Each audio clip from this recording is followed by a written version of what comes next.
Hi, my name is Emily. I am the chapter president of the Georgia Beta chapter of Pi Phi. And today I'm going to be reading Sammy Spider's First Passover. It is a book of shapes. Sammy Spider was fast asleep in his web high on the Shapiro's living room ceiling. As the warm spring sun shone through an open window, Sammy snuggled deeper into his cozy web. A sudden swishing noise startled him awake. "Mother," he screamed, "a monster's broken our web." Sammy scurried across the ceiling and hid in a corner. Mrs. Spider hurried to comfort him. "Don't worry, Sammy. That monster is called a broom, and Mr. Shapiro is just using it to dust the ceiling." Each spring, the Shapiros give their house a special cleaning to prepare for Passover. Springtime is a perfect time for us to make a new web. "I don't know how to make a web," Sammy said sadly. "I'm going to teach you," said his mother, giving him a big hug. "Will we celebrate Passover too?" asked Sammy. "Silly little Sammy," laughed Mrs. Spider. "Spiders don't celebrate Passover. Spiders spin webs. We begin by spinning one thread. Then we spin a second and a third. Finally, we spin a fourth to make a square." But Sammy wasn't listening. "What is Mr. Shapiro putting on the table?" he asked. "That's called matzah," Mrs. Spider replied.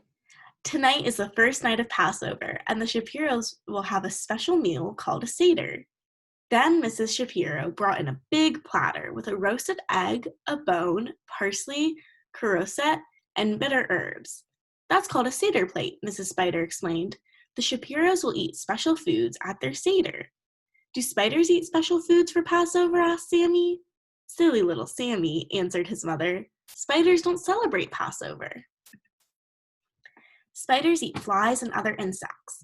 To catch them, we spin a web, and I need your help.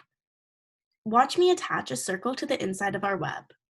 But Sammy wasn't listening. He was hovering on a silky strand above the table, watching the Shapiros at their Seder. Crunch went the matzah as Mr. Shapiro broke it in half. Sammy watched him wrap one of the broken pieces in a bright red napkin. When Josh wasn't looking, Mr. Shapiro hid it on the top of the bookcase. Sammy climbed back up to the ceiling. "Mother," he asked, "why did Mr. Shapiro hide the matzah?" "It's called the afikoman," Mrs. Spider answered. "After the meal, Josh will try to find it. If he does, he'll get a prize." "What fun," Sammy said. "Can I play too?"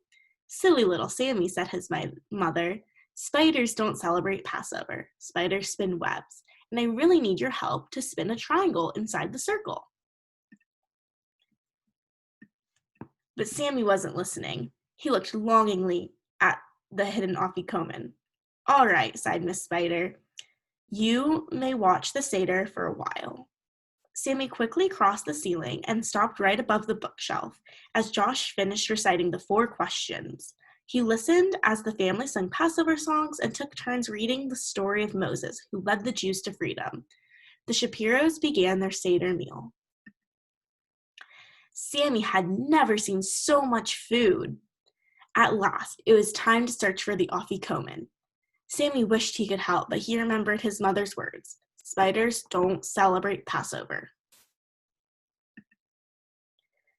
Swinging from a strand of webbing, he watched as Josh searched every corner of the room.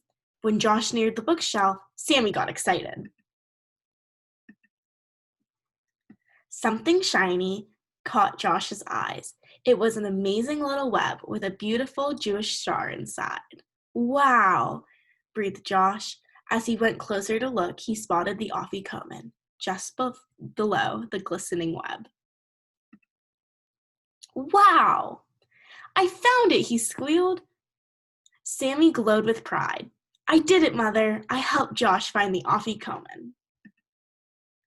"And you also spun a beautiful web," Mrs. Spider answered. "You used all the shapes I taught you." And his excitement, Sammy didn't even know that he had spun a web. As he looked back at the bookshelf, he beamed. "It was easy, Mother. You make a square, a circle, and a triangle. And then you pass over with another triangle. That's how spiders celebrate Passover.